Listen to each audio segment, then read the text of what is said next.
कोकण पदवीधरची निवडणूक अत्यंत चुरशीची आहे, कारण की यंत्रणा आणि 2 टर्मचे आमदार राहिलेले ज्यांच्या पाठीशी चांगल्या पद्धतीने यंत्रणा आहे असे निरंजन डावखरे मैदानात आहेत. तर त्याच वेळेला अनुभवी असे रमेश कीर जे महाविकास आघाडीचे उमेदवार आहेत. मी रमेश कीर यांच्यासोबत बातचीत करणार आहे. सर, तसं म्हटलं तुमचा अनुभव नक्कीच मोठा आहे, पण तुलनेनं तगडा उमेदवार निरंजन डावखरे यांच्या रूपानं तुमच्यासमोर आहे असं म्हटलं तर वावगं ठरणार नाही. एकंदरीत निवडणुकीची यंत्रणा राबवताना प्रचाराची कशा पद्धतीने सध्या काम सुरू आहे आणि यशाची किती खात्री आहे? काय तगडा उमेदवार जो शब्द वापरलात ना, तो आम्ही असं बघतोय की कोकणातल्या पदवीधरांचे प्रश्न सोडवण्यासाठी तगडा उमेदवार हवा आहे, जो आम्हाला गेल्या 12 वर्षात मिळाला नाही. ज्याने फक्त आमदारकी आपल्याबरोबर ठेवली, पण पदवीधरांचा एकही प्रश्न त्यांच्या माध्यमातून सुटला नाही, हे इथे नमूद करावं असं वाटतं. आणि आमचा तोच प्रयत्न आहे की जे पदवीधर बेकार आहेत त्यांच्या रोजगाराच्या संधी शासकीय पातळीवर असतील किंवा स्थानिक पातळीवर असतील, त्या या आमदाराच्या माध्यमातून त्या सोडवण्यासाठी जास्तीत जास्त प्रयत्न करावा. UPSC MPSC कोकणातल्या मुलांसाठी हा प्लॅटफॉर्म सशक्तपणे उभा करावा. ज्या शैक्षणिक संस्था हे उपक्रम राबवत आहेत त्यांना आधार द्यावा. अधिक जुनी पेन्शन योजना जी आहे ती देखील राबवण्यासाठी आम्ही आग्रही राहणार आहोत. शिक्षकांचे अनेक प्रश्न आहेत ते पाहायला पाहिजे. महत्त्वाचं म्हणजे ज्या सगळ्या आमच्या कोकणातल्या छोट्या छोट्या शैक्षणिक संस्था आहेत, या नवीन जो NEP आलेला आहे त्या NEPच्या माध्यमातून यांचं उद्या भवितव्य काय आहे, तेव्हा यांच्यासाठी देखील एकत्रित एक लढा उभारण्याची गरज आहे असं मला प्रामाणिकपणे वाटतं.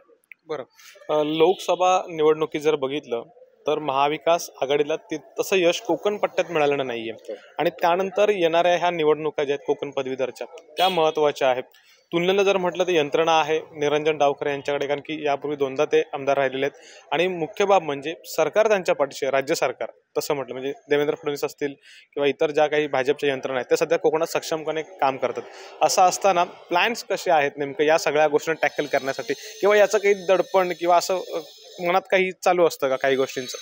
नाही, प्लॅन अत्यंत साधा आहे. म्हणजे एका बाजूला ही सगळी शक्ती आहे त्यांची आणि दुसऱ्या बाजूला लोक आमच्याबरोबर आहे. म्हणजे लोकांना आता कळून चुकलेलं आहे की गेल्या 12 वर्षात खरंच काही झालेलं नाही आहे. त्यामुळे आपल्याला कोकणातल्या मुलांसाठी काम करण्याची गरज आहे.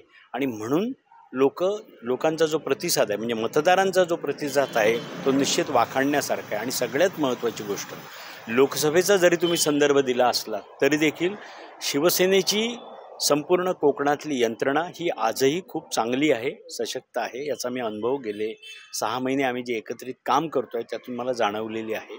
अधिक काँग्रेस आहे, राष्ट्रवादी काँग्रेस आहे, शेतकरी कामगार पक्ष आहे, CPM आहे आणि शिवसेना आहे. असा एकत्रित आमचा लढा देण्याचा चांगला प्रयत्न आहे. बरं सर, एक शेवटचा प्रश्न घेतो. तुम्ही पहिल्या प्रश्नाचं उत्तर देताना तुमचे प्लॅन्स बेसिकली सांगितलं, म्हणजे तुम्ही कुठल्या मुद्द्यावरती निवडणूक लढवत आहात ह्या गोष्टी सांगितल्यात.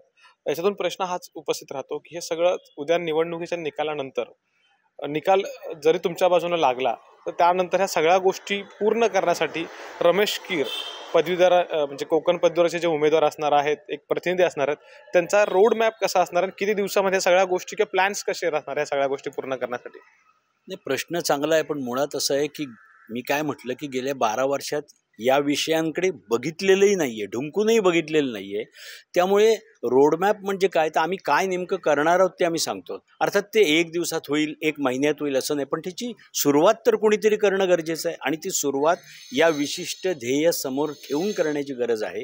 आणि मी शब्द एवढाच देतो की हे सर्व प्रश्न आहेत हे सोडवण्यासाठी मी तत्परतेने लगेच कामाला लागेन आणि त्याचे परिणाम देखील मतदारांना निश्चितच लवकर भविष्यकाळात दिसतील. बरं सर, एक जोडून फक्त प्रश्न, सगळ्या घडामोडी कोकणातल्या किंवा राज्यातल्या देशातल्या तुम्हाला माहिती आहेत, म्हणजे मुळात तुम्ही नौके नाही आहेत तर राजकारणात कोकणातल्या राजकारणातले मुरब्बी नेते म्हणून तुम्ही आहात त्या सगळ्या गोष्टींमध्ये, राज्यात देखील नेतृत्व करता.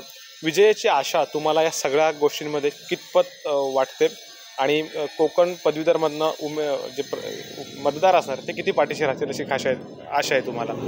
मुळात हे जे मतदान नोंदणी आहे ना, मतदारांची नोंदणी ही आम्ही काँग्रेस पक्ष म्हणूनही अतिशय चांगल्या पद्धतीने केली आहे, शिवसेनेनेही केली आहे, राष्ट्रवादीची आहे.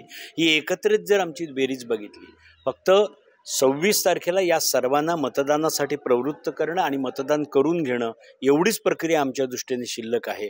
आम्हाला याच्या व्यतिरिक्त आणखीन कुठलीही शंका मनात नाही आहे. नक्कीच. धन्यवाद सर. तर एकंदरीत कोकण पदवीधरची निवडणूक ही चुरशीशी होणार आहे, यात काही शंका नाही आहे.